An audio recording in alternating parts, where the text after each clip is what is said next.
Hoy, acompañada de Blippi y de este frito que hace hoy, quería hablarles sobre una pregunta que me hacen muy seguido y es: ¿cómo se dio cuenta que su hijo está en el espectro? ¿Cómo se dio cuenta que su hijo es autista? ¿A dónde fueron?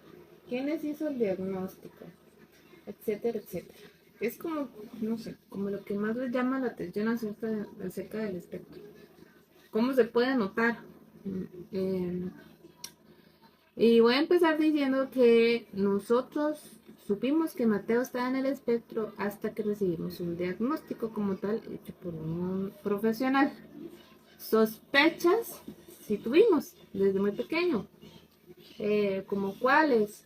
Por ejemplo, eh, Mateo tiene dificultades en la motora fina y la motora gruesa, dificultades en el lenguaje, dificultades conductuales y emocionales, dificultades a nivel de aprendizaje, no, porque en realidad desde chiquito es cosa seria, es demasiado inteligente.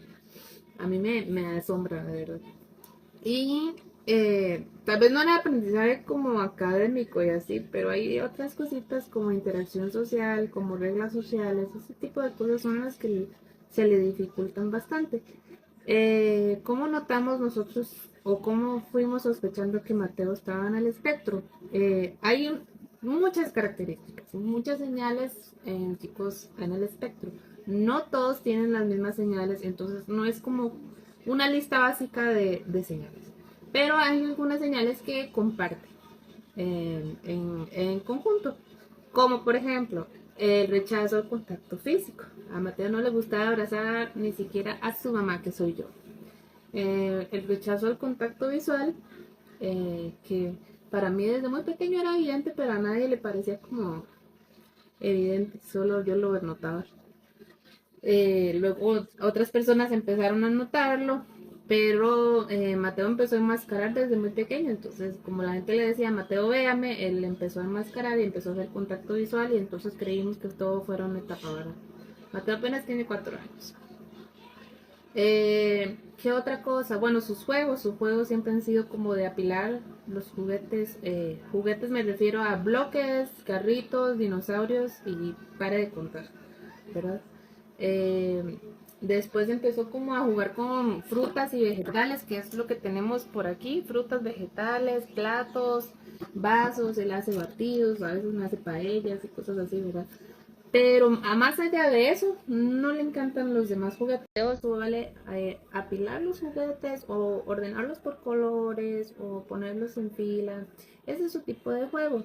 Eso también nos hizo sospechar que era autista. Eh, Sus colapsos, que mientras fue creciendo se fueron haciendo como un poquito más descontrolados. Ya en este momento, en esta etapa de su vida, sus colapsos son un poco más, eh, no voy a decir pequeños, no tan explosivos, pero obviamente sigue teniéndolos porque es una persona autista y siempre los tendrá. El asunto aquí es evitarlos, pero a veces no se puede. ¿A qué voy con colapsos? Los colapsos son lo que a veces la gente tiende a confundir con un berrinche. ¿Cuál es la diferencia entre un colapso y un berrinche? Por ejemplo, cuando el niño tiene un berrinche porque quiere un helado y usted le da el helado, el niño ya deja de llorar y está feliz y se come su helado. Cuando una persona autista tiene un colapso, usted le regaló su helado, que era lo que quería, y sigue llorando y sigue desesperado. No puede controlar esa emoción, no puede controlar ese colapso, no es un berrinche. Otra cosa que nosotros no notamos, pero nos dimos cuenta después de recibir el diagnóstico y buscar mucha información sobre el autismo, es su tono de voz. Mateo hacía las voces muy vacilonas, o muy agudas, o muy fuertes. Decía: hola, soy Mateo.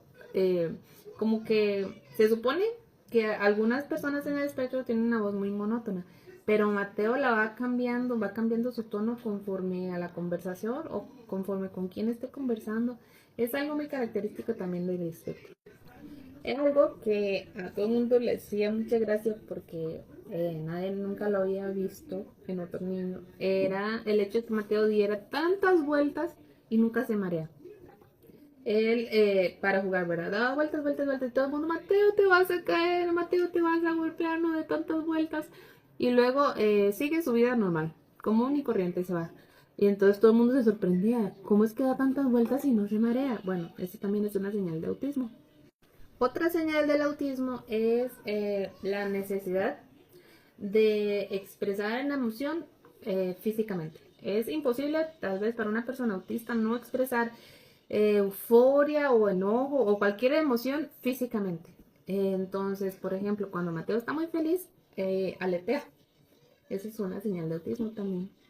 Y rápidamente las últimas señales fueron como que Mateo parecía siempre estar a la defensiva, muy frustrado, parecía como no responder a su nombre, como no entender muchas indicaciones.